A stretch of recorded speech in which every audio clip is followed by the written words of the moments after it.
She begged to leave early to pick up her child, and was fired on the spot. Right in front of a room full of silent customers. Before we dive into the story, don't forget to like, share this video, and subscribe to the channel to help us reach 1,000 subscribers. Your support means the world to us and inspires us to create even more engaging content. Thank you. Ethan Blake wasn't the kind of man who showed up with a camera crew or a clipboard. He never liked the spotlight. For a CEO overseeing one of the fastest growing service groups in the country, he was surprisingly quiet, almost invisible at times. Most of the upper-level staff at Marvista Group rarely saw him in person. He preferred it that way. It kept people honest. It was a Thursday afternoon when he decided to visit the Maplewood branch of Hearthstone Diner, one of the many restaurant chains under Marvista's umbrella, tucked away on the edge of town. The place had been flagged in more than one employee satisfaction report. The numbers didn't scream disaster, but something wasn't sitting right. High turnover, uneven customer reviews, a few quiet complaints that never quite made it to formal HR channels. Enough red flags to nudge Ethan out from behind his desk. He didn't arrive in a tailored suit, just khakis, a zip-up fleece, and an old baseball cap pulled low. The kind of outfit that let him blend in with everyone else waiting in line for a table. No one gave him a second glance, which was exactly what he wanted. The dining area was packed, a steady hum of conversations and the clatter of dishes filling the space. Ethan requested a table near the center. That way, he could watch the front counter, the kitchen door, and the manager's office all from the same seat. His server was a young woman named Julia. Her name tag was slightly crooked, her apron tied tightly around a slim waist. She moved quickly, balancing plates and drinks like she'd done this 1,000 times. There was a tiredness in her eyes, though, not the kind that came from one long shift, but the kind that settles in after too many back-to-back weeks of never quite catching up. Ethan noticed the way she kept checking the clock above the register. Just a quick glance, every 20 minutes or so. At first, he thought maybe she was just counting down the minutes till her shift ended. But then, he saw her step into the kitchen briefly, pull out her phone, whisper something, then slide it back into her apron. She looked tense when she came back out. Still, she never let it show to the customers. Her smile was small but polite.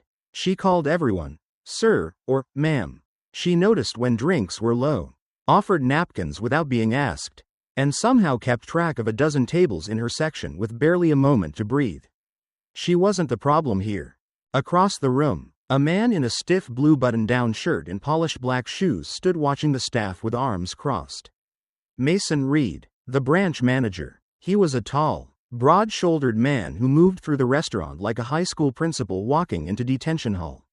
Ethan watched him approach Julia twice, both times leaning in too close, saying something under his breath. Julia only nodded and kept moving. By the time Ethan had finished his turkey melt and lukewarm coffee, he had already filled 2 pages in the small notepad he kept folded in his coat pocket. Notes on timing, body language, tone of voice. He didn't need a formal report to tell him the power dynamics here were off. You could feel it. Around 2:45, Ethan saw Julia glance at the clock again, then walk toward the office door at the back of the restaurant. Her shoulders were drawn tight, like she was bracing for something. She knocked once, then pushed the door open. The next moment hit like a jolt. Through the slight crack in the door, Ethan heard Mason's voice, louder this time, unmistakably harsh. If you're not willing to work full-time like the rest of us, then maybe this job isn't for you. There was a pause. Then, the door shut. Ethan set his coffee cup down, but his eyes didn't leave that door. Something had just shifted in the air. The door to the manager's office opened sharply. Julia stepped out, her face pale and stiff, lips pressed together like she was holding back more than just frustration. Her eyes darted quickly toward the kitchen, then to the floor, and finally settled on her notepad as she returned to her station. She didn't say a word. Ethan kept his eyes on her as she moved past table 7, offering a tight smile to an elderly couple. But her steps had lost their earlier rhythm. Something had changed. She wiped her hands on her apron more than once, and her voice, usually even and polite, sounded thinner, quieter. Mason Reed followed a few seconds later. His posture was stiff, arms swinging with just a bit too much force. Jaw tight. As he moved back toward the counter, he spotted Julia handing off a check to a customer and made a beeline for her. Without lowering his voice, Mason said, "We don't need team members who put their personal life ahead of this job. That's not the kind of attitude we're looking for here." The words echoed in the dining room like a glass breaking. Conversations dipped for a moment. A couple of heads turned. Julia froze, gripping a coffee pot in one hand.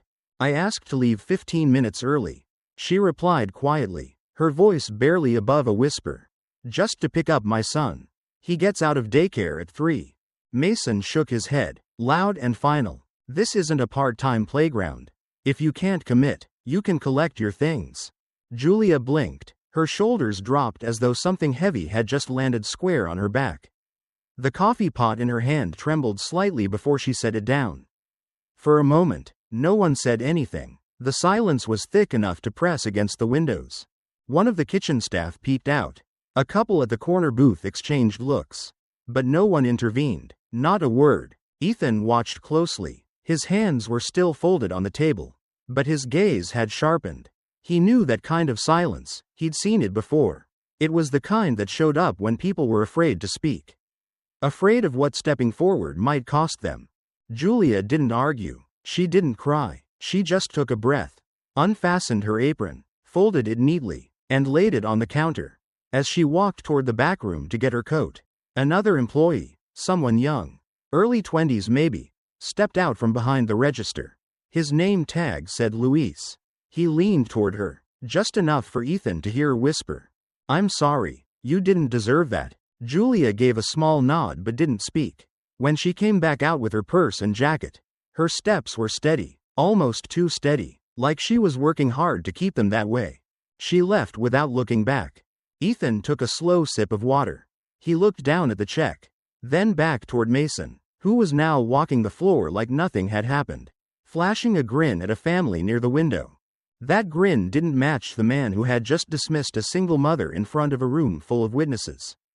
Ethan stood, leaving a $20 bill on the table, along with the guest feedback card. In the blank section, he wrote in plain, careful handwriting, "Professionalism isn't about punching the clock. It's about how we treat those who don't have the power to fight back." He slid the card just under the salt shaker. Back at his car, he waited a few moments before starting the engine. The late afternoon sun cast long lines across the dashboard, and he sat quietly, letting the weight of what he'd seen settle. This wasn't just a personality clash.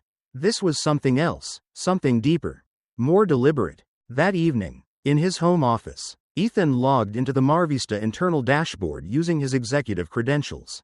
The database for employee evaluations was clean, polished, organized by date and department. He searched for Julia Tran. Her file showed strong performance reviews in her first 3 quarters, punctual, customer-focused, team-oriented. Notes from former shift supervisors spoke of her reliability and warmth with guests. Then came a shift. 3 formal warnings in the last 60 days, each one citing unauthorized early departure or lack of scheduling flexibility. Attached were Mason's digital signatures. No counter notes, no HR conversations logged. Just a straight path from praise to punishment. Ethan frowned. That wasn't standard. Normally, there would be multiple touchpoints before a termination. This file read like someone had rewritten her story. He leaned back in his chair, fingers steepled under his chin. The problem wasn't just that Mason had crossed a line. It was that no one had stopped him. Ethan sat alone in his office early that morning, the blinds drawn halfway, filtering a soft gray light across the polished wood desk. A half-drunk cup of black coffee sat forgotten next to his keyboard. His eyes hadn't left the screen for over an hour. He was deep inside the company's employee management system, bypassing layers most regional managers never saw. It wasn't the kind of thing CEOs usually did, but Ethan was never fond of ivory towers. He believed in seeing things for himself. He requested 3 months' worth of surveillance footage from the Maplewood branch, along with Julia Tran's full employee file, disciplinary actions, manager notes, schedule logs, and guest feedback reports. What came back wasn't surprising, but it was unsettling. The documents were pristine, not a smudge, Not a note scribbled in haste. Just formal language, clean formatting, and digital signatures from Mason Reed and Karen Collins, the regional operations director. It looked more like a presentation deck than a living record of someone's employment. There was no rawness, no context, just cold compliance. Ethan leaned back in his chair and tapped a pen against the armrest. He didn't like it. Later that afternoon, he scheduled a meeting with Karen. She arrived right on time, as she always did, heels clicking sharply on the floor outside his office before she stepped in with a smooth, composed smile. "Ethan," she said warmly, taking a seat without waiting to be invited. "You wanted to discuss something about Maplewood?" He nodded once, keeping his tone even. "I've been reviewing the disciplinary records for Julia Tran. I noticed your name attached to the approvals." Karen's smile twitched slightly but held firm. "Yes." Mason flagged multiple infractions, repeated early departures, lack of flexibility, shift avoidance, all standard grounds for escalation. Ethan studied her expression. No flicker, no hesitation. "Were you ever in direct contact with her?" he asked. Karen tilted her head. "Just a fraction. No, not personally, but I trust Mason's judgment. He's been managing that location for 6 years. Our KPIs have always been strong under his leadership." Her answer was polished, too polished. Ethan didn't push further in the moment. Instead, he let a brief silence stretch between them before thanking her and dismissing the meeting. As she walked out, she adjusted her blazer cuff like nothing had happened. That evening, Ethan stepped into a quiet neighborhood cafe just past 7. The place had a warm glow. Mostly locals finishing early dinners or nursing mugs of decaf. In a corner booth, Luis sat waiting, fidgeting with a spoon beside his tea. He looked younger out of uniform, nervous but alert. "Thanks for meeting," Ethan said, sliding into the seat across from him. Luis glanced around, lowered his voice. "Are you sure this is okay? I mean, if Mason finds out I talked to anyone." "He won't," Ethan said calmly, "and you're not doing anything wrong by telling the truth." Luis hesitated, then exhaled through his nose. "Julia wasn't the problem," he said. "She worked harder than anyone. But after she had to leave early a couple times for her kid, Mason started riding her hard. Gave her the late shifts. Stuck her with double tables. And started nitpicking everything she did." Ethan leaned forward slightly. "Did she file a complaint?" Luis laughed once. Bitter. "She tried, but the system kept denying her access to file anything. It kept saying, 'Permission denied,' or 'No administrator available.' Mason controls the internal access keys. Always has." That lined up with what Ethan had suspected, but hearing it out loud made it feel heavier. Luis reached into his coat pocket and pulled out a folded piece of paper. He slid it across the table. "I printed this before I quit. It's a note Mason sent to Karen. He thought I didn't see it because I was working night audit. But I did. I saved it." Ethan unfolded the page carefully. It was a message from Mason. Short and direct. "Get rid of her sooner than later. If she keeps dragging down our numbers, don't expect me to take the fall." There was no signature, but the message had been sent from Mason's company email. Ethan folded the paper slowly, then tucked it into his jacket. He looked at Luis and gave him a small nod. "You did the right thing." Luis didn't reply right away. His eyes drifted toward the window where the light from a street lamp cast long shadows across the sidewalk. "Sometimes," he said quietly, "it just feels like people like us don't stand a chance." Ethan didn't answer right away. He stared into his coffee and let the quiet speak for both of them. But in his mind, a different kind of silence was building. Not the kind that meant defeat. The kind that came right before something changed. Ethan stood in the quiet of his home office, eyes locked on his screen as lines of system code and access logs scrolled past. He wasn't looking for what was there. He was searching for what had been removed. Over the years, he'd learned something about cover-ups. They rarely leave a clean slate. The real trail is in what's missing. Working with his personal assistant, Marla, they began to cross-check records that should have been easy to pull. Julia's shift schedules, her time-off requests, any notes she'd submitted about childcare or availability. But sections were blank, not corrupted, just gone, as if someone had deliberately pruned the digital branches. Marla looked up from her laptop, brows furrowed. This kind of deletion isn't accidental, she said quietly. It's targeted. Someone scrubbed her paper trail. Ethan didn't answer right away. He stood with his arms folded, tapping a finger slowly against his bicep. The more he dug, the more it looked like this wasn't just one bad manager lashing out. It was a small system, a bubble of unchecked power, operating under the radar inside the company's structure. At Marvista's executive boardroom the next afternoon, Ethan scheduled a video conference with Karen and Mason. The setting was formal but unassuming. A few senior team members joined by default, but Ethan kept the discussion tight, asking for brief departmental alignment. Mason joined from his branch office.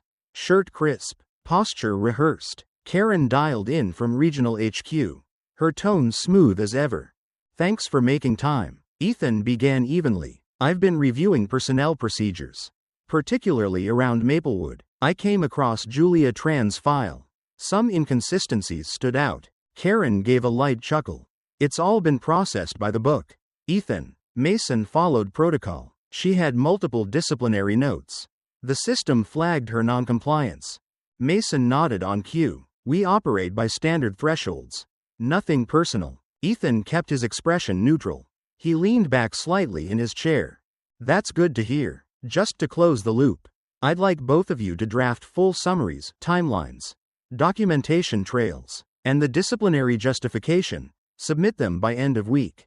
I want to ensure it aligns with our HR compliance standards. They agreed without hesitation. Ethan knew they would. People confident in their lies often give them structure.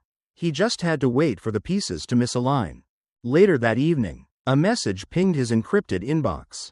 It was from Luis. No words, just a short video file, timestamped from nearly 2 weeks ago. Ethan clicked play. The footage was grainy, clearly recorded from behind a door or wall, but the audio was crisp. It showed Julia standing near the staff lockers, arms crossed defensively. You think the customers care about you? Mason's voice rang clear and sharp. You're replaceable, just another pair of hands to them. So stop acting like you're owed something. Julia's response was too quiet to catch. Mason continued, tone colder. If you can't show up like everyone else, then don't show up at all. Ethan paused the clip. He sat in silence for a full minute, staring at the frozen frame. It wasn't just verbal intimidation. It was a view into how the system saw people like Julia, not as employees with lives and families, but as liabilities to be managed. The next morning, Ethan made a call. He didn't go through PR or legal. He reached out to someone who didn't work for Marvista. Ava Chen was a freelance journalist with a reputation for chasing stories others overlooked. Her last article on labor ethics in the hospitality industry had exposed 3 hotel chains and led to a Senate hearing. Ethan had followed her work for years. They met in the back corner of a library cafe downtown. Away from eyes, away from phones. He didn't give her names, but he handed over files, redacted video stills, and a printed transcript of Mason's words. Off the record? She asked.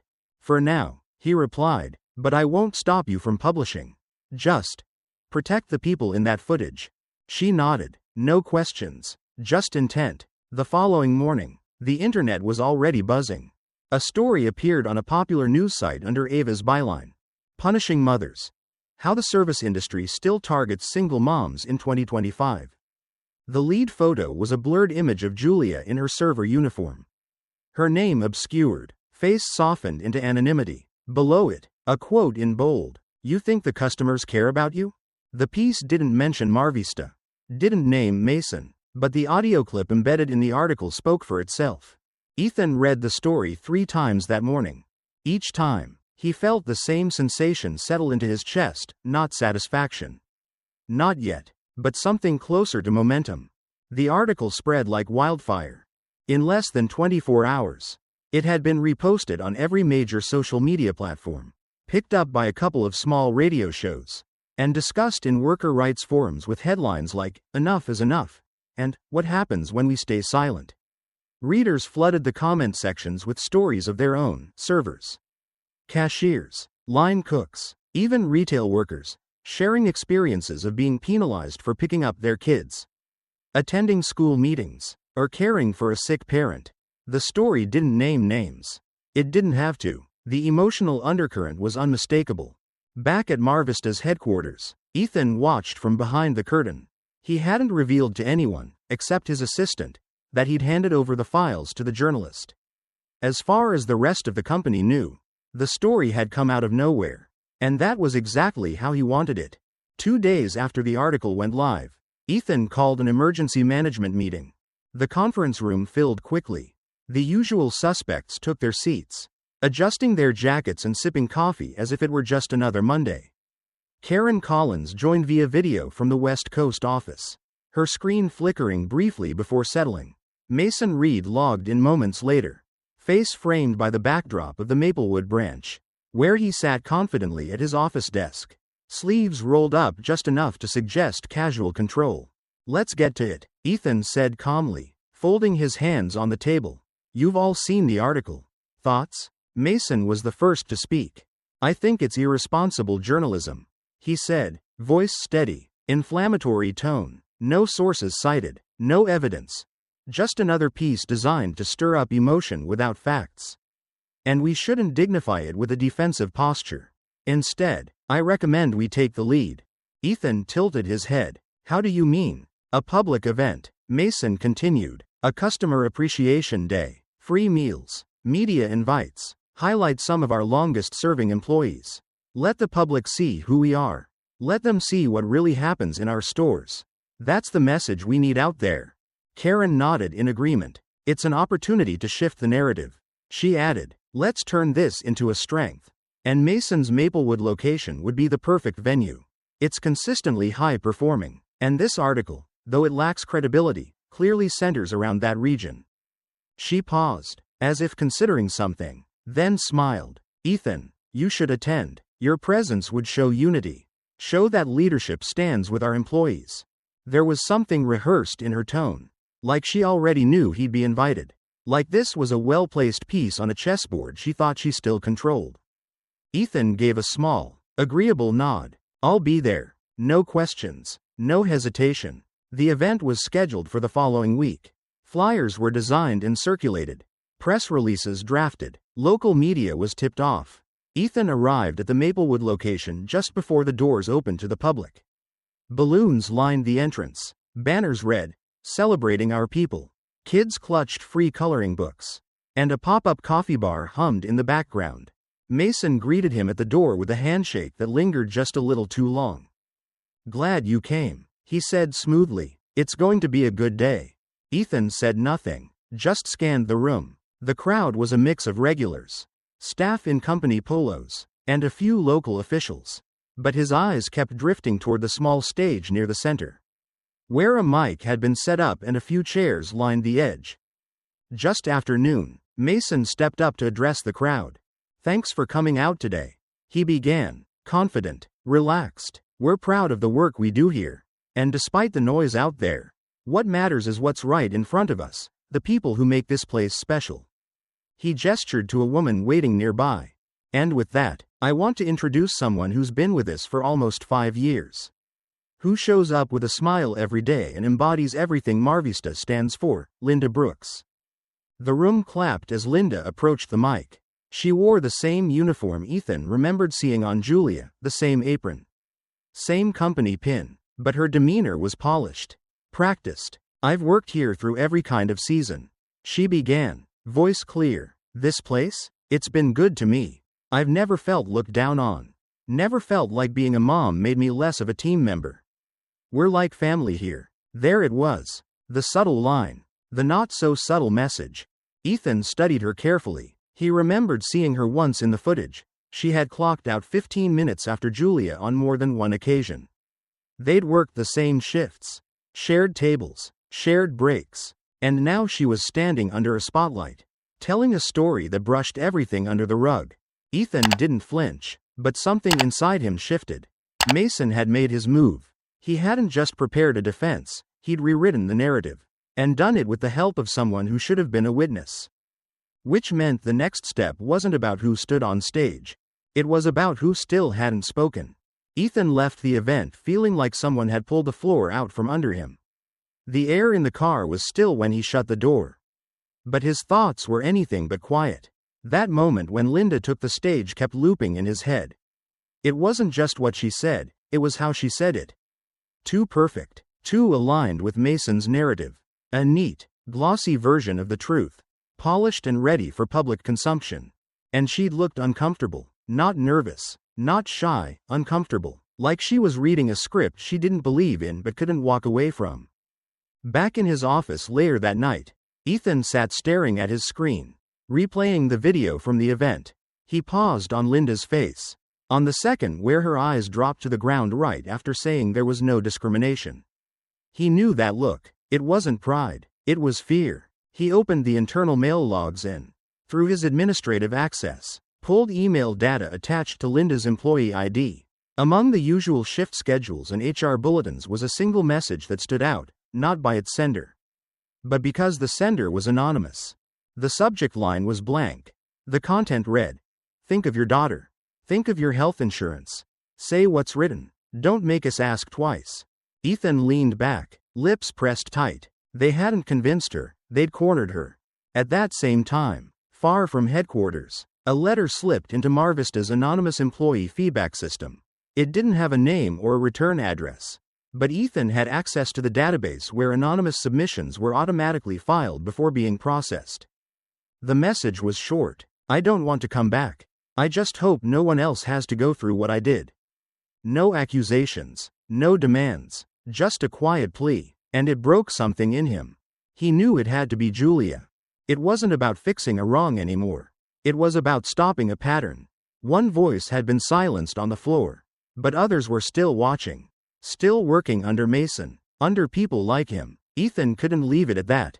The next morning, while reviewing access logs for system changes, Ethan noticed something odd. One of the backup storage servers had gaps in its archive. Specifically, access logs related to the HR permission structures had been wiped on 3 separate dates.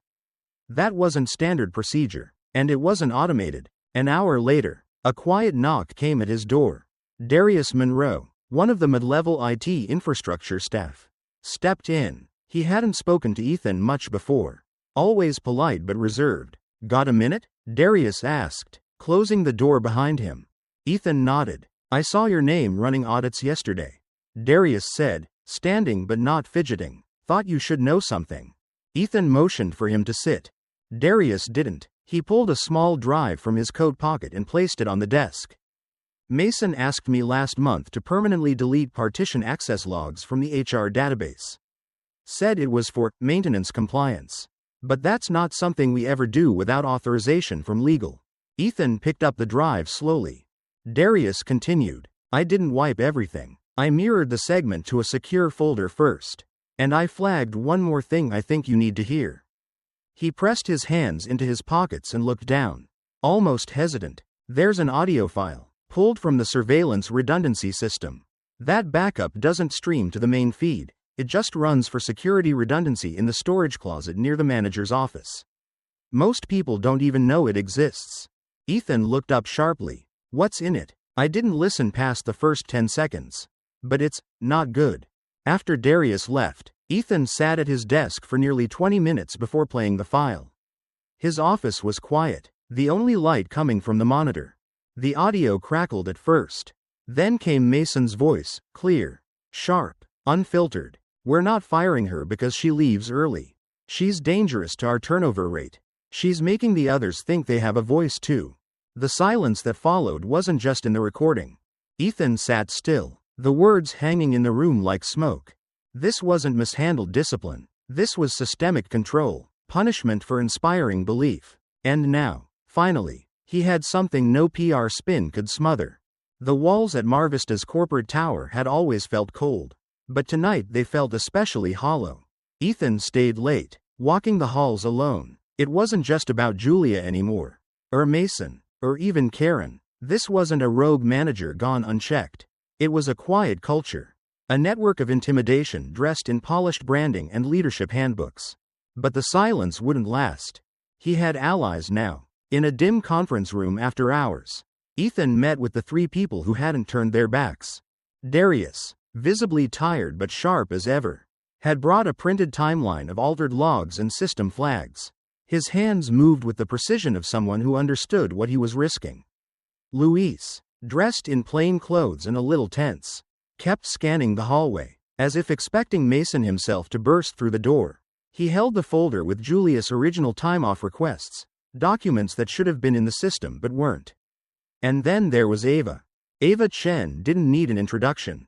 Her reputation in business journalism was already established. But it was her calm under pressure that Ethan trusted most. She listened more than she spoke. And when she did speak, it carried weight. She had contacts in watchdog groups, connections in media, and a sharp instinct for timing. Ethan laid out the plan. It was precise and quietly dangerous. He would trigger the internal compliance clause, a little-used policy allowing temporary suspension of any staff accused of ethical misconduct, provided the request was backed by 3 independent data points. Between the footage, the logs, and the anonymous letter, he had what he needed. While the internal process took shape, Ava would work from the outside. She began assembling the bigger story. Not just one employee mistreated, but a systemic pattern of silencing voices across multiple branches. She wasn't publishing yet. Timing was key, but the outline was already alive. They all knew it wouldn't take much for things to go sideways. A day later, Ethan walked into a routine department briefing. This time, he carried a small Bluetooth speaker in one hand.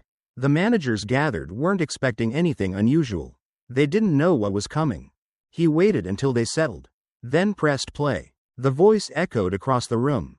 The room went silent. Some of the managers froze, eyes darting to one another.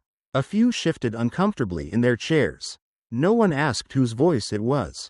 They all knew. Ethan let the moment breathe. This wasn't a performance issue, he said plainly. It was a containment strategy. Karen, seated at the far end, leaned forward with her signature cool. We can't act based on an anonymous clip without context, she said. Let's open an internal inquiry. Quietly. No need for escalations. I agree. That's why, starting today, Mason Reed is being placed on administrative leave pending investigation. Effective immediately. A couple of jaws dropped. Karen didn't flinch. I assume legal has reviewed? They will, Ethan replied, but the suspension's already in motion. We're within our rights. The meeting broke earlier than usual. A few managers made vague excuses and slipped out quickly. Others lingered, whispering inside conversations. The cracks were forming. Ethan could feel it. This wasn't over. Not yet, but the tide had turned. Later that night, while Ethan was reviewing Ava's early drafts for the investigation series, his phone rang. Unknown number. He answered. This is St. Francis Medical Center.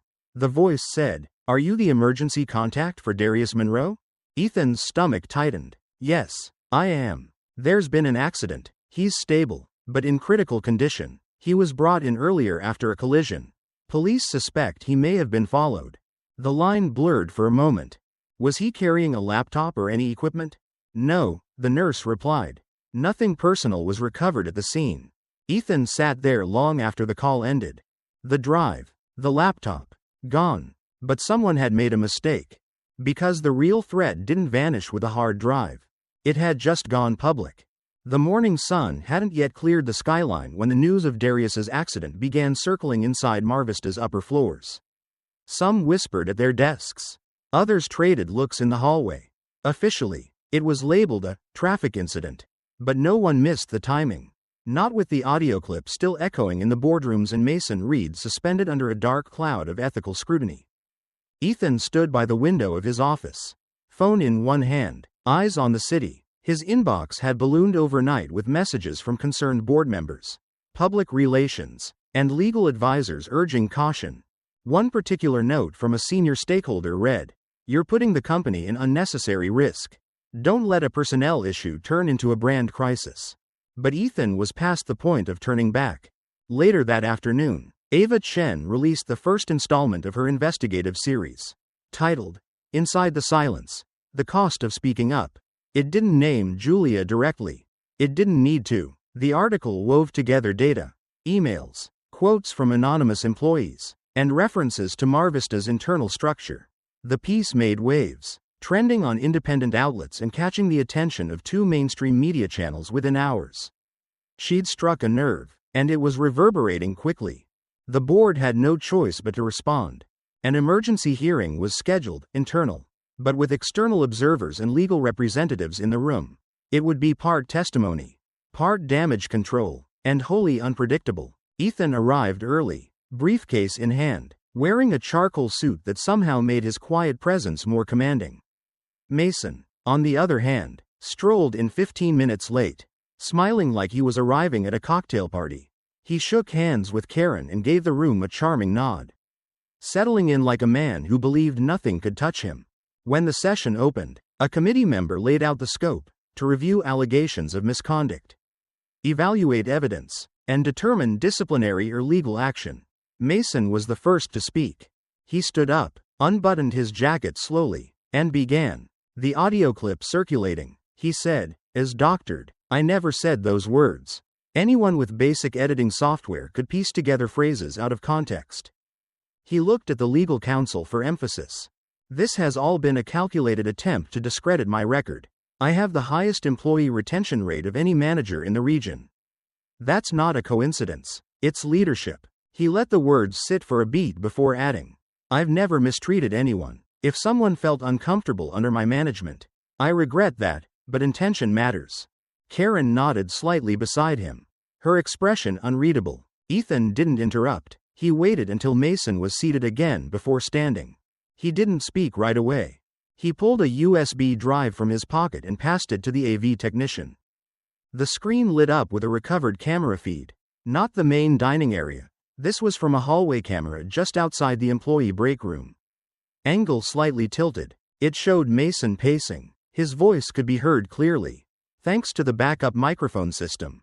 She's not the problem. The recording said, she's the spark, and sparks lead to fires.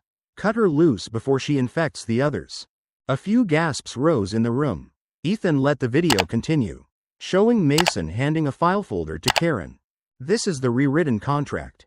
Mason's voice continued. Slide it in. She won't notice. Just sign off protocol. Once she signs, we've got leverage. Karen's expression tensed. She didn't move. Mason laughed nervously. That's not real, he said. That's fabricated. You can't use this. I can, Ethan said calmly. Because we traced the file path. You left the metadata intact.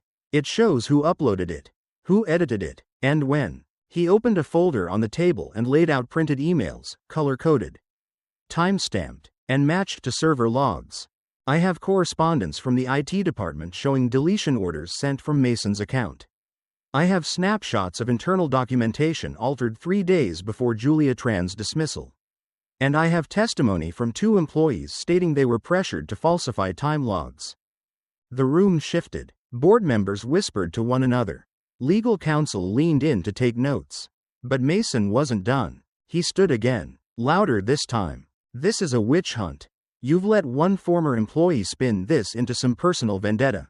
She broke policy. She left early. She couldn't commit to the schedule. That's it. The room quieted. And then the door opened. A woman stepped inside. Julia Tran. She walked with quiet dignity, dressed plainly, holding a folder in her hands. Her presence was like a pin dropped in a cathedral. Everyone turned. I didn't plan to come, she said softly, but someone sent me the article this morning. And I realized, if I don't speak, they'll say I agreed with the silence. She approached the table slowly and handed a single document to the chairperson. This is the form Mason gave me on my first week. He told me it was just orientation paperwork. But the signature page had a clause waiving my right to file complaints outside the internal portal. He never explained that, and I was afraid to ask. She looked at Mason directly for the first time. I was afraid of losing my job. But I lost it anyway. Mason stared at her, the color draining slightly from his face. Karen looked down at the table. No one said a word. Because Julia had already said enough. The room was still as Julia stepped closer to the table. Her hands steady but her voice almost too soft at first to hear. She didn't flinch, didn't waver. Her eyes scanned the room. Not for sympathy but for acknowledgement. And when she finally spoke, the quiet landed like a weight in everyone's chest. That voice in the recording? It was Mason's, she said, lifting her chin. I know because I heard it often, just never with witnesses. She placed the document in front of the legal panel. A well-worn but clearly preserved copy of the contract she had been forced to sign. Red markings had been highlighted in the margins, showing where clauses had been inserted without consent, without explanation. He told me it was standard, but it wasn't. It let him schedule me beyond my hours, made it nearly impossible for me to appeal when he changed my shifts last minute. She continued, I only found out when I talked to someone in HR off the record. By then, it was too late. Karen shifted uneasily in her chair, arms crossed tightly. Beads of sweat formed along her hairline. Her face, once composed and indifferent, now looked rattled. Julia then took a deep breath and added something that made the room lean in. I tried to report it. I wrote a formal complaint. I submitted it through the internal grievance portal. No one responded. Weeks later, I checked the status. It had been marked invalid, and then it disappeared completely. Karen's voice broke the silence, sudden and sharp. That's not true, she snapped, then quickly tried to recover. I mean, I may have flagged the report, but I was following protocol. We get dozens of those, not all are legitimate. She looked around, searching for backup. I only followed procedures. I didn't ignore her. I acted on instructions from higher up. A rustle moved through the committee table, heads turning toward one another, pens scratching notes furiously. Ethan didn't say a word. He kept his expression neutral, hands folded, watching both Mason and Karen with the kind of stillness that came only from patience, an earned kind. Then he calmly gestured to the chair of the Human Resource Oversight Board, signaling it was time. The woman, dressed in a deep navy suit with silver-rimmed glasses, stood and cleared her throat. Effective immediately, she announced. Both Mr. Mason Reed and Ms. Karen Young are to be suspended from all duties pending a formal review. A third-party investigative team will be brought in to ensure full transparency. The words didn't hang in the air, they cut through it. Mason, for the first time, lost control of his facade. This is ridiculous, he barked. You're all being manipulated. This isn't about justice, it's about politics. He turned directly to Ethan, fury in his voice. You've wanted me gone for years. You're using this to clean house. I've built that district from the ground up, and I won't let you ruin my name without a fight. His chair scraped harshly as he stood. You think I won't sue? Watch me. Defamation, harassment, abuse of power. I've got attorneys on speed dial. But his voice, once confident and commanding, now rang hollow. His words had lost their hold. Karen looked down at the table, not speaking. Her hands trembled slightly. Before Ethan could respond, another voice entered the room, a deep, composed one that carried an air of gravity. Enough. It was Spencer Long, a senior board member who had remained silent through most of the proceedings. He was well into his 70s, one of the founding members of Marvista, and rarely spoke unless he had something that truly mattered to say. He stood slowly, holding a leather-bound folder that had been sitting untouched beside him the whole time. I've been watching this unfold for months, Spencer said, silently, because sometimes, silence is the only way to see who does what when they think no one's looking. He laid the folder down gently on the center of the table. What's inside this folder is not hearsay. It's not opinion. It's a collection of internal audits, email chains, security logs, and employee interviews, some of which go back 2 years. They show Mason wasn't acting alone. And Karen wasn't the only one looking the other way. He looked directly at the chairwoman. This isn't about one man. It's about a culture that rewards fear, punishes honesty, and turns a blind eye to abuse as long as the numbers look good. Mason's mouth opened, but no words came out. His face paled. Julia sat down quietly, her hands folded in her lap. Ethan turned slightly in his chair, not with surprise, but with the look of a man who'd known something deeper was buried all along, and now. Finally, the rot was coming to the surface. The news broke quietly at first, an internal memo here, a scheduling change there, but by the end of the week, the gravity of the investigation had reached every corner of the Marvista group. It wasn't just Mason and Karen anymore. 4 additional branches had been placed under special audit, and a full system review was launched, examining every inch of how the company treated its people behind polished counters and smiling posters. Julia, meanwhile, found herself standing in front of a different kind of desk, not to clock in for a shift, but to sign her new position as regional HR coordinator. She didn't ask for it. And at first, she almost turned it down. But after everything, she knew it wasn't about her title. It was about making sure no one else would sit in that break room staring at the clock, wondering if picking up their child meant losing their job. Ethan stood beside her during her onboarding, not with fanfare or cameras, but with a quiet, steady presence. It was one of the few times he offered words without strategy. "You didn't have to come back," he said softly, "but I'm glad you did." She smiled, just slightly. "I'm not here for them.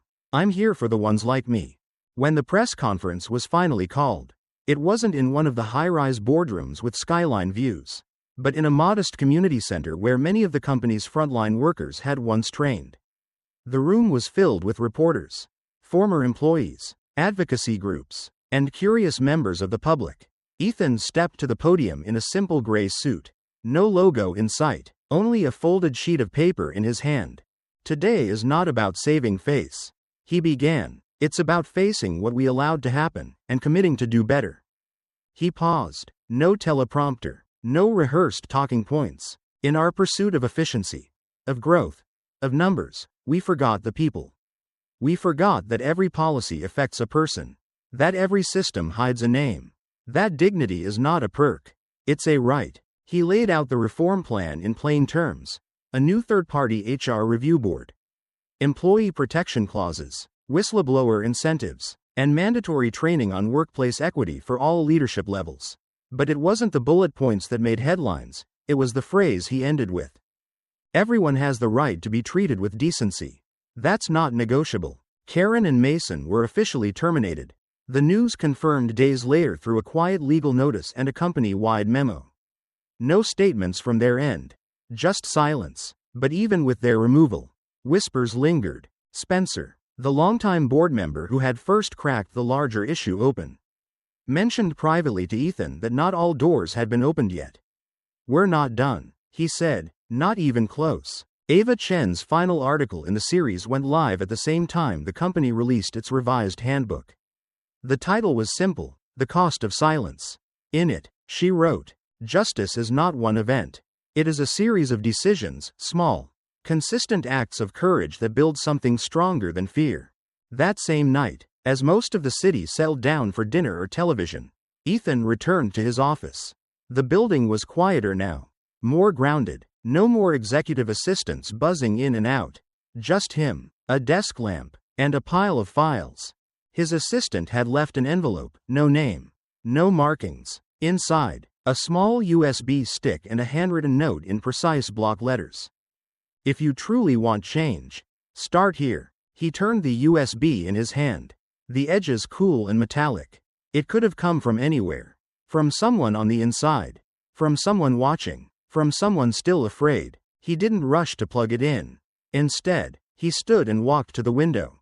The skyline stretched in front of him, sharp and lit, but behind it, so many unseen rooms, stories, people. He held the USB tighter. Change wasn't a moment, it was a weight, and now it was in his pocket.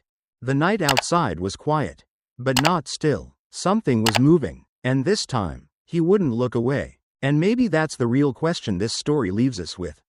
What kind of workplace are we willing to accept, and what kind of people are we willing to ignore? Julia didn't ask for a spotlight. She just wanted to pick up her child. But her quiet strength exposed something much bigger, a system that forgot how to be human.